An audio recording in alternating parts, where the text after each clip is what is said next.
नमस्कार मित्रों, मैं हिंदी साहित्य सागर के यूट्यूब चैनल पर आप सबकी स्वागत करती हूँ।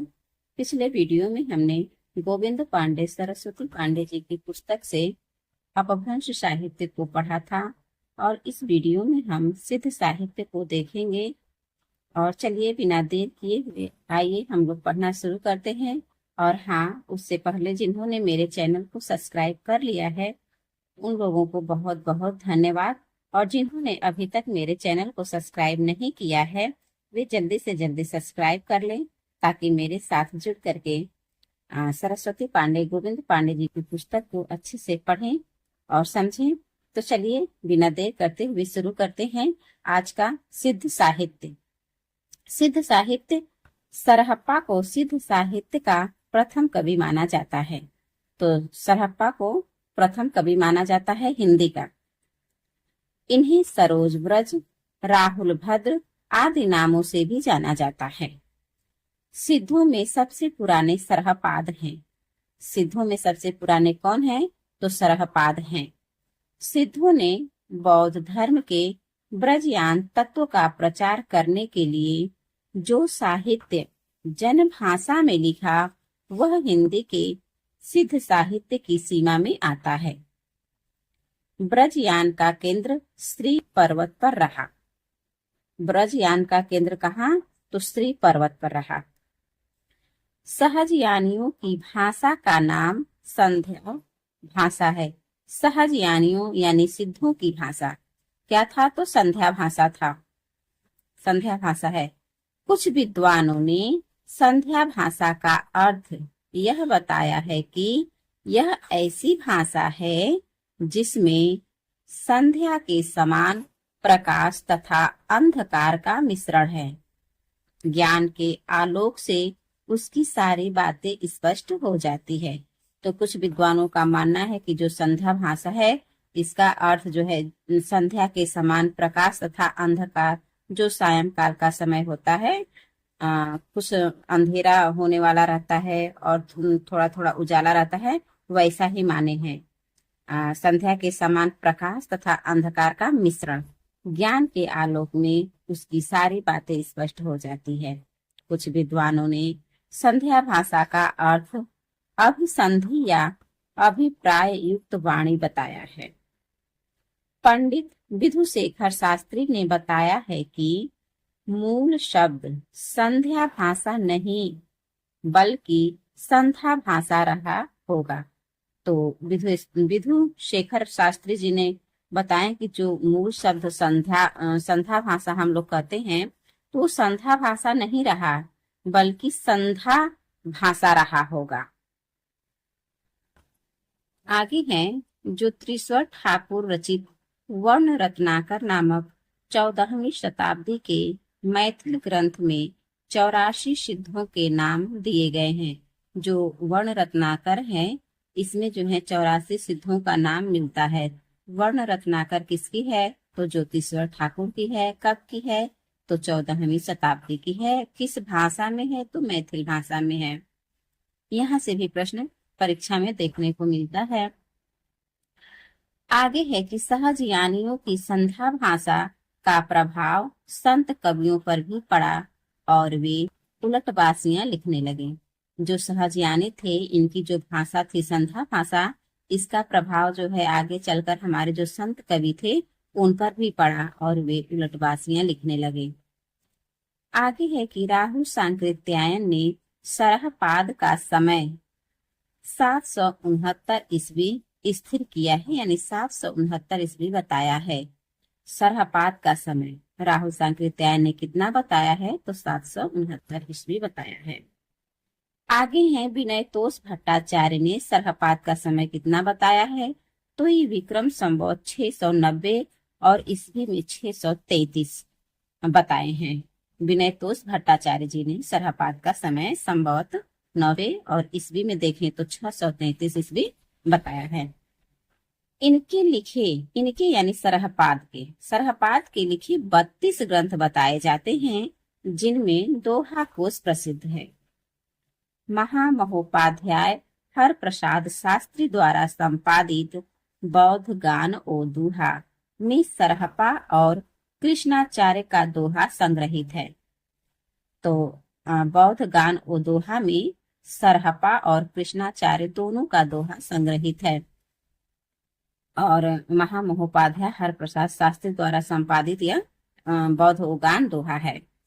आगे है कि महामहोपाध्याय हरप्रसाद शास्त्री ने बौद्ध गान ओ दोहा में संग्रहित पुस्तकों की भाषा को प्राचीन बंगला कहा है।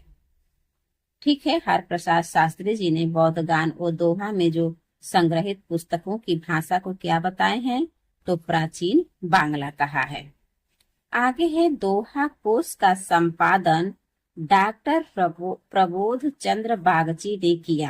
किसने किया, तो प्रबोध चंद्र बागची ने। दोहा बगीचे में बैठ करके दोहा सुनाते हैं, इस तरह से ट्रिक के माध्यम से भी आप सब याद रख सकते हैं। आगे है कि दोहा कोश में तिलोपा, सरहपा, कनहपा के दोहे संग्रहित है। सरहपा की जीवन दृष्टि संक्षेप में इस प्रकार है। तो ये सहज संयम थे, पाखंड और आडंबर का विनाश करते थे, गुरु का सेवा, सहज मार्ग और महासुख की प्राप्ति। बच्चन सिंह ने लिखा है, आक्रोश की भाषा का पहला प्रयोग सरहपा में ही दिखाई देता है। ये कथन किसका है, तो डॉक्टर बच्चन सिंह का है कि आक्रोश की भाषा का पहला प्रयोग सरहपा में ही दिखाई देता है।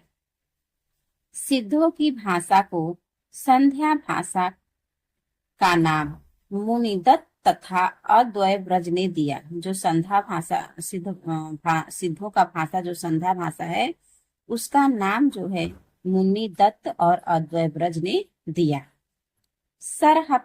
सबरपा सरहपा के शिष्य तथा लुई पाद के गुरु थे।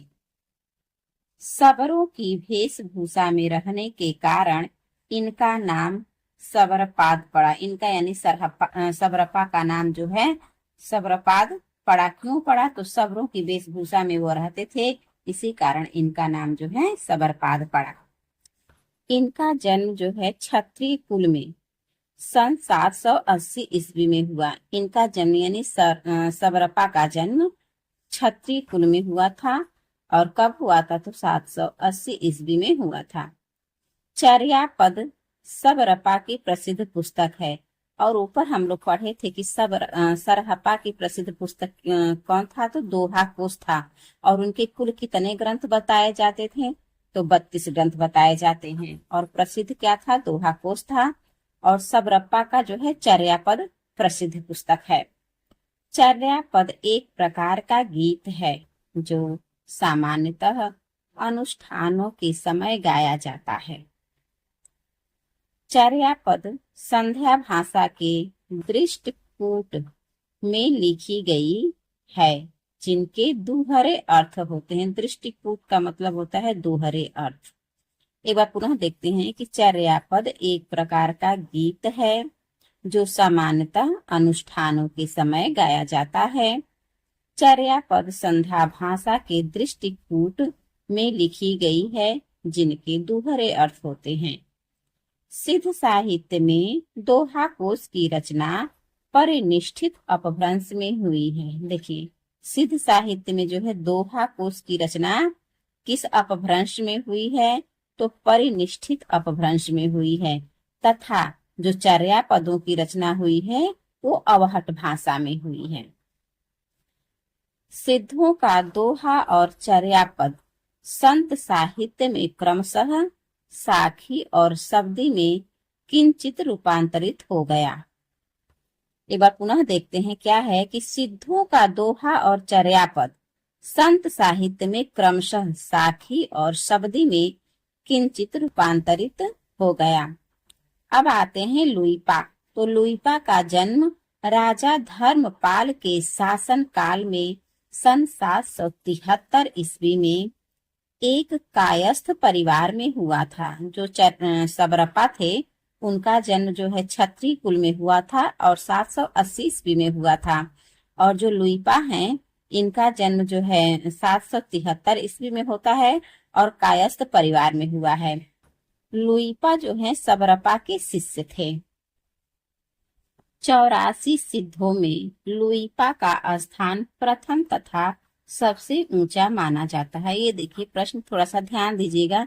पूछता है अगर कि सिद्धों में सबसे प्रथम कौन सिद्ध है तो सरहपा आएंगे। और पूछेगा कि सिद्धों में सबसे ऊंचा स्थान किसका है तो लुईपा का। लुईपा साधना में इतने ऊंचे थे कि उड़ीसा के राजा दारिकपा और उनके मंत्री डेंगीपा इनके शिष्य हो गए। देखिए कह रहा है कि लुईपा जो थे वो साधना में इतने ऊंचे थे कि जो उड़ीसा के राजा दारिकपा और उनके मंत्री डेंगीपा थे वो जो है लुईपा के शिष्य हो गए। डोम्भिपा का अब आते हैं यहाँ से डोम्भिपा। तो डोम्भिपा का जन्म मगध के क्षत्रिय वंश में सन 840 ईस्वी के आसपास हुआ था। इनके द्वारा रचित 21 ग्रंथ बताए जाते हैं। पीछे हम लोग देखे हैं कि सरहप्पा के कुल कितने ग्रंथ थे तो 32 थे और डोम्भिपा के कितने हैं तो 21 ग्रंथ हैं, जिनमें डोम्भी गीतिका, योगचर्या, अक्षर द्वीपोपदेश आदि प्रसिद्ध है। तो ये किनके ग्रंथ हैं तो डोम्भिपा के हैं। डोम्भिपा के कितने ग्रंथ कुल हैं 21 हैं और जिनमें से प्रमुख है डोम्भी गीतिका, योगचर्या, अक्षर द्वीपोपदेश आदि प्रसिद्ध है। डोम्भिपा विरूपा के शिष्य थे। किसके शिष्य थे विरूपा के, यानी डोम्भिपा के गुरु कौन थे तो विरूपा थे। अब आते हैं कणहप्पा। तो कणहप्पा सिद्धों में सर्वश्रेष्ठ विद्वान तथा सबसे बड़े कवि थे। तो कणहप्पा जो है सिद्धों में सर्वश्रेष्ठ विद्वान तथा सबसे बड़े कवि थे। कणहप्पा का जन्म जो है कर्नाटक के ब्राह्मण वंश में सन 820 ईस्वी में हुआ था। कणहप्पा का जन्म कहाँ हुआ था तो कर्नाटक में और ब्राह्मण वंश में हुआ था। कब हुआ था तो 820 ईस्वी में हुआ था। राहुल सांकृत्यायन के अनुसार, ये प्रश्न हर परीक्षा में देखने को मिलता ही है। राहुल सांकृत्यायन के अनुसार जो है कणहप्पा पांडित्य और कवित्व में बेजोड़ थे। ठीक है, कणहप्पा पांडित्य और कवित्व में बेजोड़ थे। यह कथन किसका है तो राहुल सांकृत्यायन जी का। कणहप्पा बिहार के सोमपुरी स्थान पर रहते थे तथा जलंधरप्पा को अपना गुरु बनाया था। यानी कि कणहप्पा के गुरु कौन थे तो जलंधरप्पा थे और ये कहाँ रहते थे तो बिहार के सोमपुरी स्थान में। तो आज की वीडियो में बस हम लोग यहीं तक देखेंगे और इसके आगे हम जैन साहित्य को पढ़ेंगे। तब तक के लिए आप लोग का बहुत बहुत धन्यवाद। जय हिंद, जय भारत।